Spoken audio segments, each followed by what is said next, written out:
Well, so today our topic is international trade or gains from international trade. So we all know that what we are consuming nowadays is not all manufactured or produced or services provided within our country. So why we are consuming so much goods which we are not producing? It's all because of international trade. And one of the economists mentioned that one of the greatest invention of this time period is steam engine that make it possible to goods transport from one place to another place. And that's the reason international trade is increasing day by day. So let's start. And we see through our data and graph that over the past 75 years, just over the past 75 years, international trade has become increasingly important for the world as a whole, for every country, not only one country or a few group of countries, but for all the countries, all the people living on this planet is getting benefit from international trade. We see this graph which is a very steep growth or a steep slope of these two graphs, like world trade, how the world trade is increasing, and the world GDP. So as the world GDP is increasing, the world trade is also increasing. But this world trade growth rate is quite higher than the world GDP growth rate. But we also observe there are two dips in this growth of world trade. One dip is because of the 2019 financial crisis in US and in the Europe, and that has an effect all over the world on the trade. And the second dip, which we observed or which we realized during the last 3 years for COVID. So COVID-19 pandemic caused this dip in the world trade. And we all know that airlines, cargoes, and all these, and supply chain, and all these activities were reduced to a very low level during the COVID-19. So this is all the perspective of international trade and the importance of international trade and the growth of international trade. So we have to look into, and with the Canadian perspective, if you look, these are the imports and exports, because international trade means that what we are exporting and what we are importing. So if we look at this graph for Canada, and we see that in 2019, before the COVID period, we see that in some goods and services, Canada is exporter, and in some goods and services, net exporter, and in some goods and services, the Canada is net importer. So, for example, motor vehicles and automotive parts, we are importing more because we have a plants for other countries' cars like GM, like BMW, Toyota, and all these cars. What we are producing here, for those cars, we are importing the parts from their parent company's country. So consumer goods, we see that we are importing a lot of consumer goods, metal ores and non-metallic minerals and products, in which we are more exporters. So we have a mines, and that business is reflected in that we are the net exporter of these things. Energy product, we are a net exporter of this. Electronic and electric equipment, we are net importer for these, and so on. If you look at this, aircraft and other transportation equipments, we are very close to imports and exports. Farms, fish, and intermediate food products, we are net exporters. So this is all the combinations that what we are exporting, what we are importing. So now, based on this international trade, we can divide the world into two groups of countries. One are called as open economies. In those economies, the trade are very free, and import and exports are huge volumes of import and exports. But there are certain economies, and there are very few in the world. Those are called as closed economies. And the word we use, autarky, for the closed economy countries, as where they are discouraging the exports and imports of their goods, and also the import of other goods in their country. For example, I can share you the name of a North Korea is a closed economy, but not perfectly closed, because they are doing some trade with China and with other countries. But as a global partner, they are not. They are considered to be a closed economy. Now, trades are not only like between just two countries. The trades are or trade agreements between countries are like interpersonal, like one country with other country. It can be an interregional, like NAFTA. We have a trade agreement with the Mexico and US and Canada. These three countries make a regional agreement. So these type of also there is a possibility of a trade among the regional partners. And there's an international trade like the trade which are from one country to another. And the main objective is not a country, but the products we are looking for. We try to buy it from where we can get it at a lower price, and we want to sell our products in the international market where we are getting the high price. So that's the scenario, like interpersonal, interregional, and international trade. So without trade, everyone must be self-sufficient. So can you imagine the people living around 400-500 years ago? They are self-sufficient people. They are not doing trade, neither an intrapersonal trade like one person to another person, or nor the international trade, because of the ways of transportation or the means of transportation are very limited. So for that reason, people as well as the societies or the tribes or the countries or the regions are self-sufficient. So they use or consume the goods what they are producing. So they are not dependent on any product from other tribes or other regional people or other countries. So that's a self-sufficiency is important if we don't want to do trade. With trade, people can specialize. Now, what is the benefit of a trade? Why the trade is so important and so much increasing over the period of time?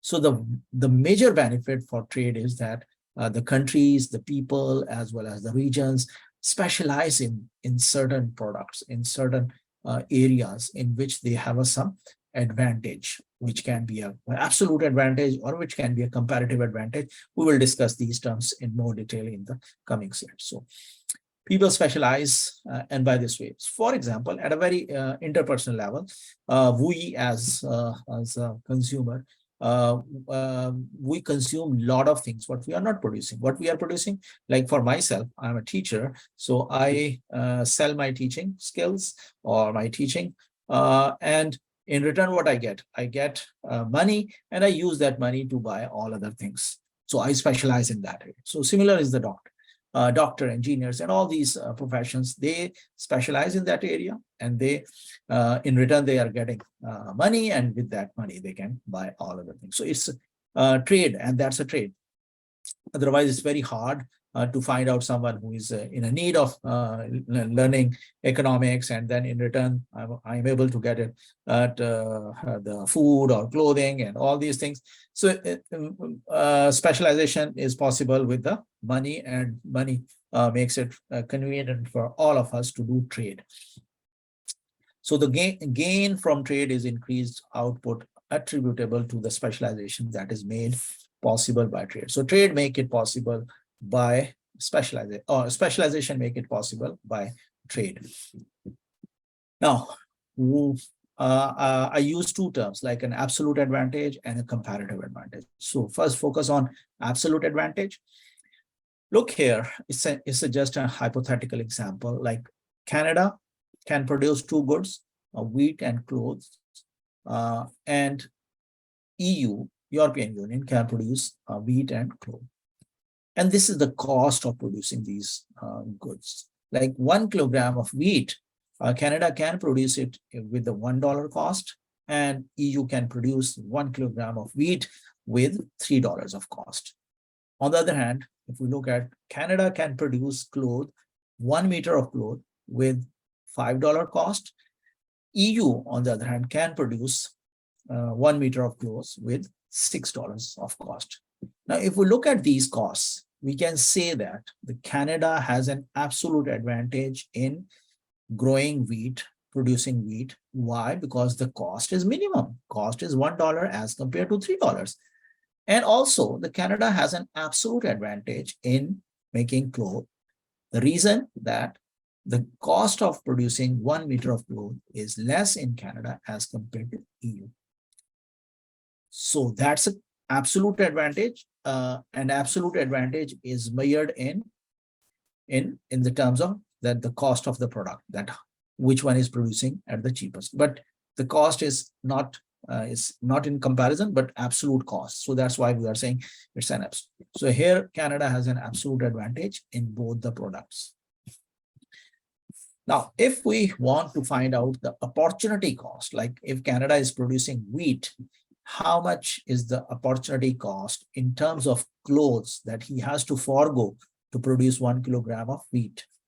Similar is the case with the EU, that how much EU has to forego cloth in order to produce 1 kilogram of wheat, or vice versa, that if the Canada want to produce 1 meter of clothes, then how much wheat he has to sacrifice, or EU has to sacrifice how much wheat to produce 1 meter of clothes. So these are the opportunity cost we calculated. So here we are calculating opportunity cost of 1 kilogram of wheat. How we calculate it?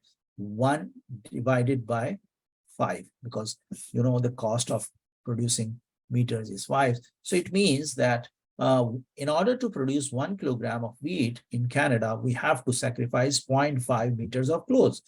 On the other hand, when we calculated for EU, the opportunity cost of 1 kilogram of wheat, the opportunity cost is 0.5 meters of clothing. Why? Because 3 divided by 6 is 0.5. 3 divided by 6 is 0.5.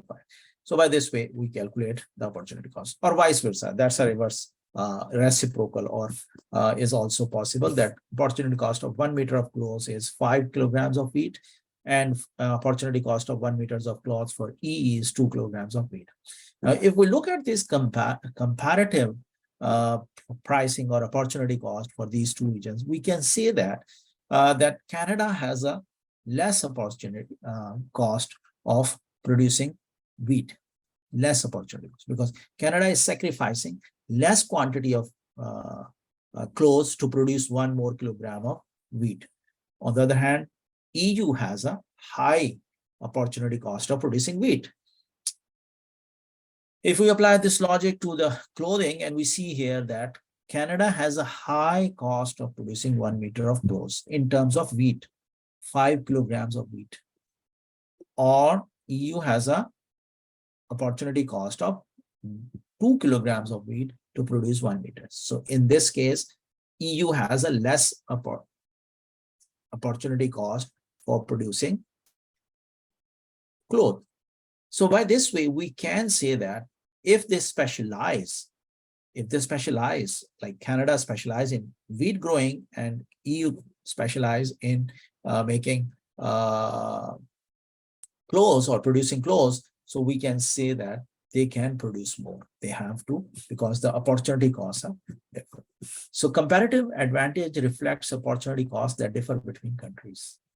So that's what we calculated. And one country has a comparative advantage in the production of goods X if the cost of producing X in terms of foregone output of other good is lower than the country then in. So the very important point to remember here is that it is possible that a country can have an absolute advantage in both the products or in many products, but it is not possible when we are comparing two goods that a country has a comparative advantage in both the goods. It is possible that they have a equal cost. In that case, there is no absolute advantage. They are producing equal. Then also the comparative advantage is 0.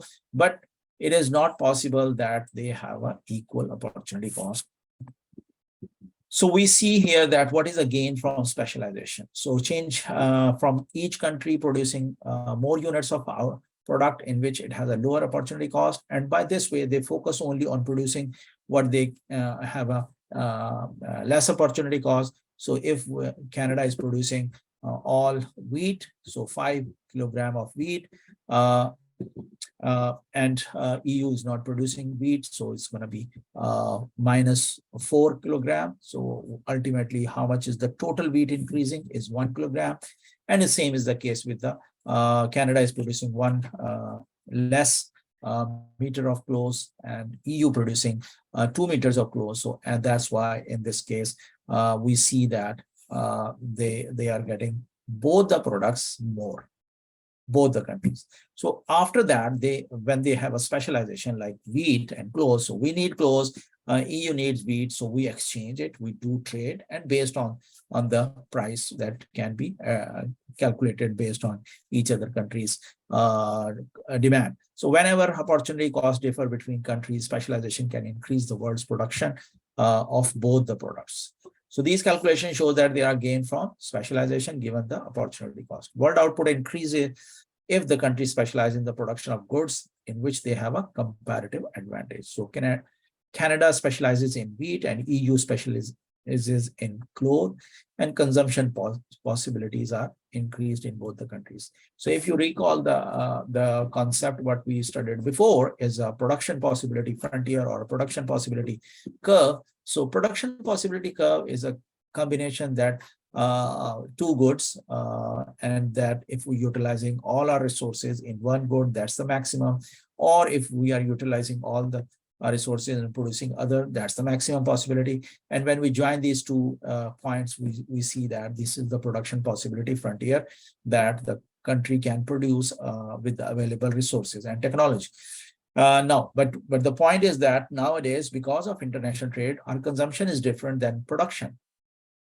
If I ask you guys what you ate in the morning in your breakfast, so I'm sure that you gonna tell me many things which are not produced in Canada. So it means is that our consumption is more than what we are producing. So production possibility is lower as compared to consumption possibility. So these two curves we are reflecting here, like this purple line is the production possibility frontier, and this green line is a consumption possibility frontier. And the relative price at which the trade takes place is defining the slope of this, or the how much we are exchanging.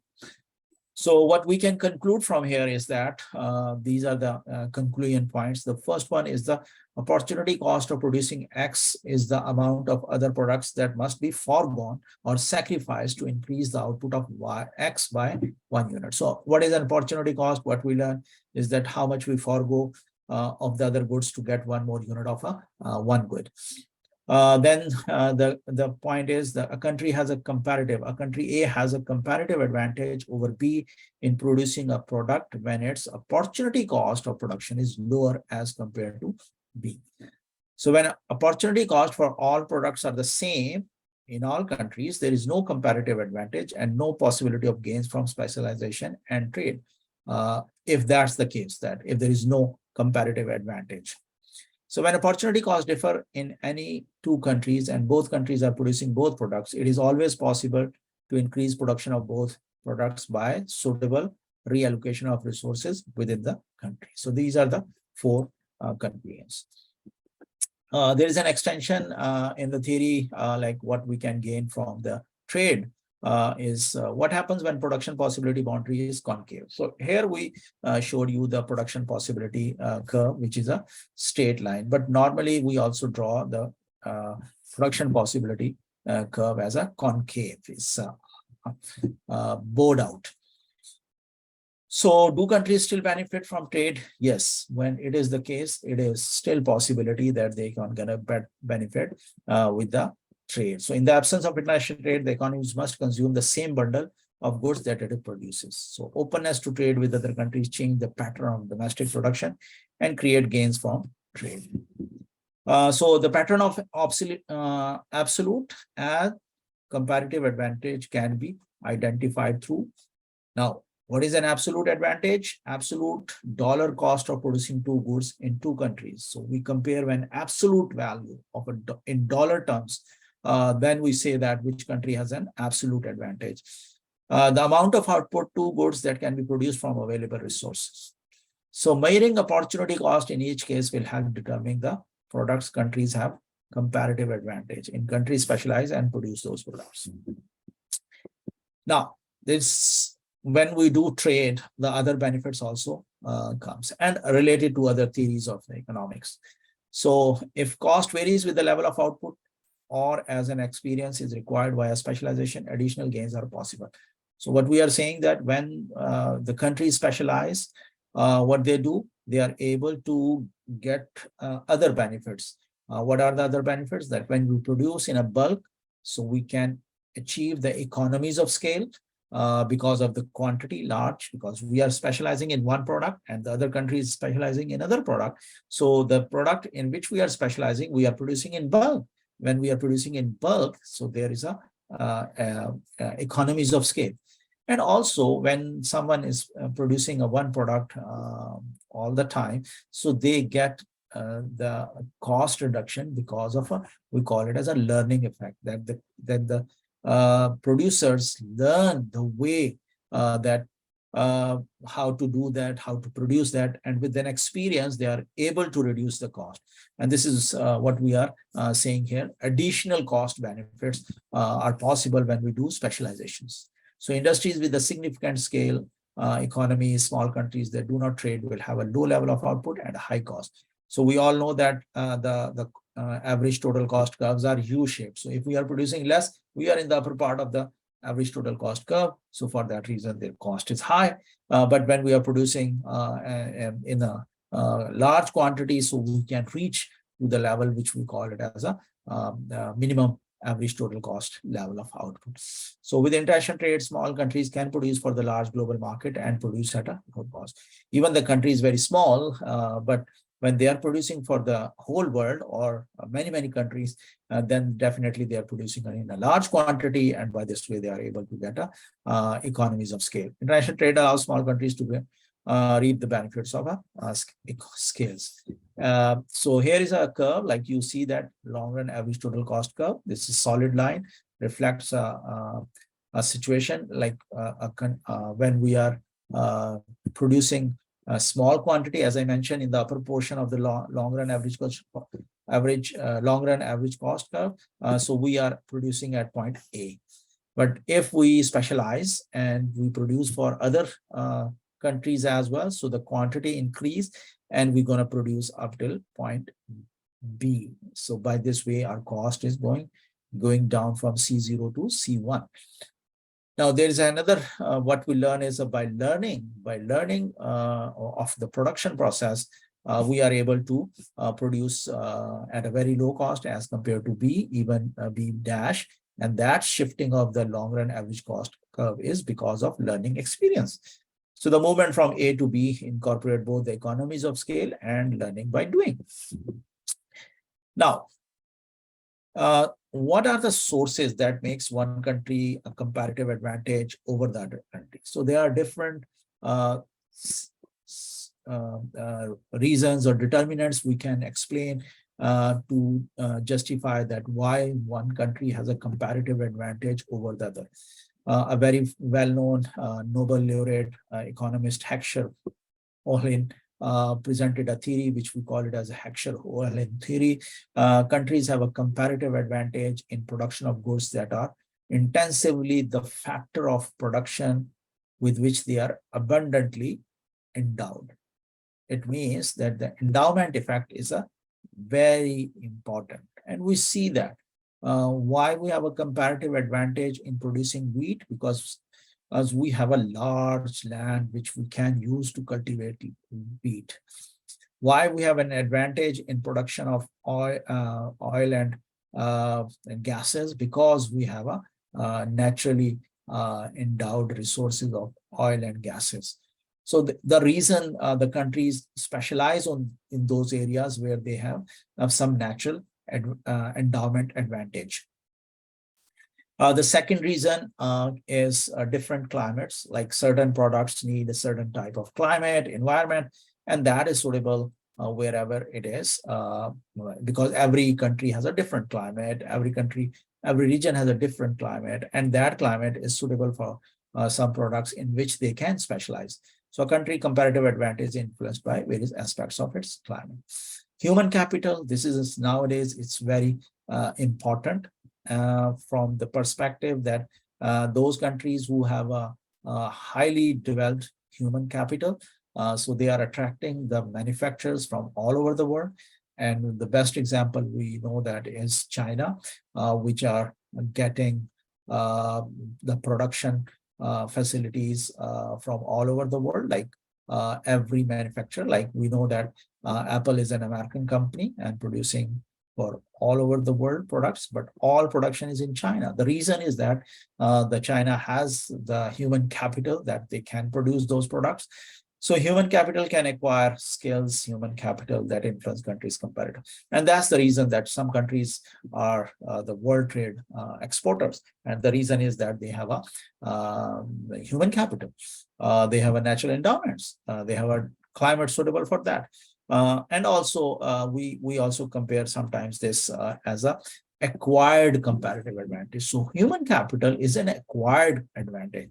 Natural gas, fertile land, minerals, and all these things are natural endowments. We cannot acquire it, but human capital is a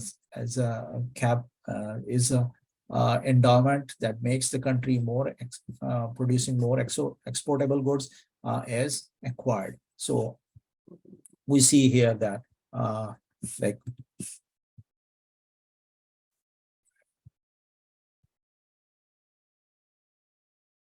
so this is all what I want to share in this part regarding the international trade and what are the gains from international trade.